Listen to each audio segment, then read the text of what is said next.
عظمت کو بچانے کے لیے بھی ہے۔ کوئی مائی کا لال دہشت گردوں کا سامنا نہیں کر سکتا تھا، اور ہم نے جب حکومت سنبھالی تو ہم نے یعنی سیکیورٹی ایجنسیوں کے ساتھ مل کے اگر ان کا خون بہائے تو اس کے ساتھ ہمارا خون بہائے، تو اس سوچ کو یعنی خراج تحسین پیش کرنے کے بجائے اس نے یہ کہا کہ ان لوگوں کا انجام اس لیے برا ہوا کہ یہ دہشت گردوں کے خلاف ہے، یہ شہیدوں کی توہین ہے، یہ ملک کی عظمت کی توہین ہے۔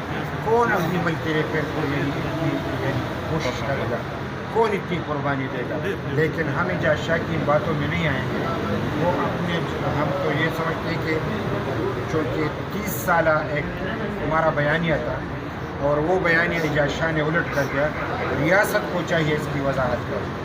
اگر ریاست وضاحت نہیں کرتی تو اس کا مطلب یہ ہے کہ وہ بھی اعجاز شاہ کے اس بیانیے کے ساتھ متفق ہے، جو کہ بڑا ظلم ہے اور زیادتی ہے۔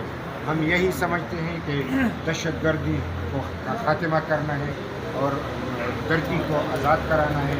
اس حوالے سے ان کی نے جو قربانیاں دی ہیں، ہم آج بھی اس پہ کھڑے ہیں، ہم فخر بھی کرتے ہیں۔ خدا نہ کرے ملک کو اگر پھر بھی ایسی صورتحال کا سامنا ہو تو عوامی نیشنل پارٹی مزید قربانی دے گی، پیچھے نہیں۔